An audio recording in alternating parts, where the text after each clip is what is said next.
Est-ce que vous êtes déjà demandé c'est quoi un REER? Combien on peut y cotiser? C'est quoi les règlements qui entourent le REER? Eh bien, restez à l'écoute de la vidéo car on va parler du régime d'épargne le plus utilisé au Canada.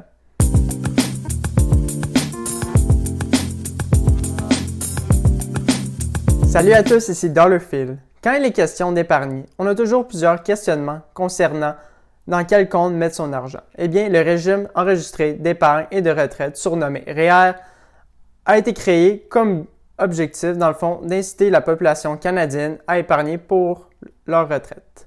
Pour cotiser au REER, vous devez avoir produit une déclaration d'impôt sur l'année précédente et vous devez avoir déclaré un revenu d'entreprise ou d'emploi sur l'année précédente. Ensuite, il n'y a pas d'âge minimum pour cotiser au REER. Cependant, pour cotiser plus de 2000 $, il faut avoir au moins 18 ans. Comment fonctionnent les cotisations au REER? Quand vous cotisez à votre REER, vous allez, dans le fond, déduire votre revenu imposable. Qu'est-ce que ça veut dire, ça, déduire votre revenu imposable? Vous allez réduire votre revenu imposable, donc payer moins d'impôts. C'est très important, vous allez payer moins d'impôts en date d'aujourd'hui. C'est très important de s'en rappeler. Par la suite, tout ce qui est revenu d'intérêt, dividendes, gains en capital, tout ça va croître à l'abri de l'impôt jusqu'à temps que vous allez faire un retrait. Je vais en parler un peu plus loin dans ma vidéo. Par la suite, tant que vous avez des cotisations, vous pouvez faire des cotisations.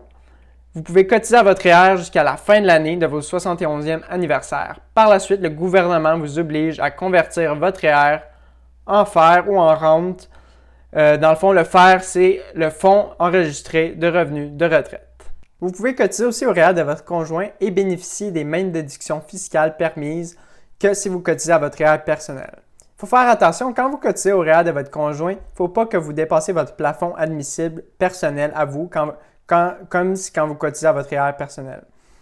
Vous pouvez cotiser à votre REER, cotiser au REER de votre conjoint ou aux deux, tant que vous ne dépassez pas le plafond pour ne pas payer de pénalités imposées par le gouvernement.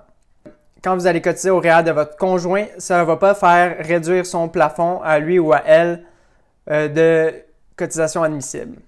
Aussi, vous pouvez cotiser au REER de votre conjoint jusqu'à temps qu'il ait 71 ans et ensuite son REER va être converti en fer. Je vous ai parlé dans le fond des plafonds admissibles de cotisation à votre REER. Ça, c'est le maximum que vous pouvez cotiser à votre REER. Comment on calcule ça?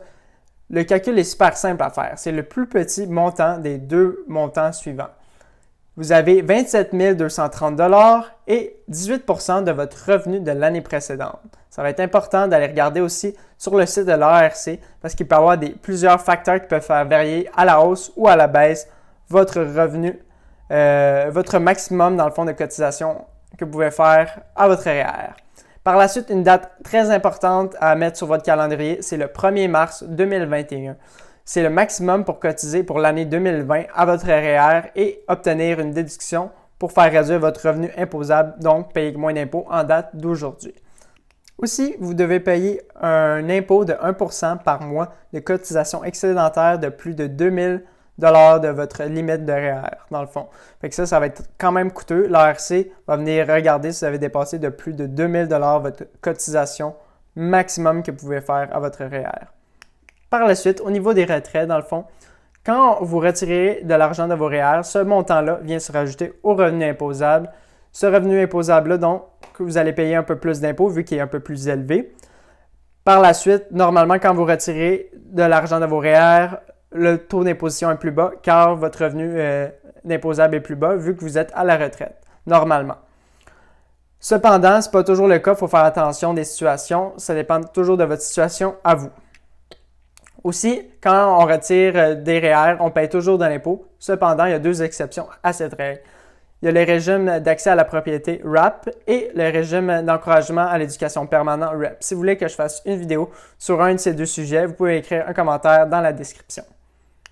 Aussi, si votre conjoint retire les montants que vous avez versés à son REER dans les 3 ans qui suivent votre dépôt que vous avez fait, ce revenu-là va être rajouté à votre revenu imposable.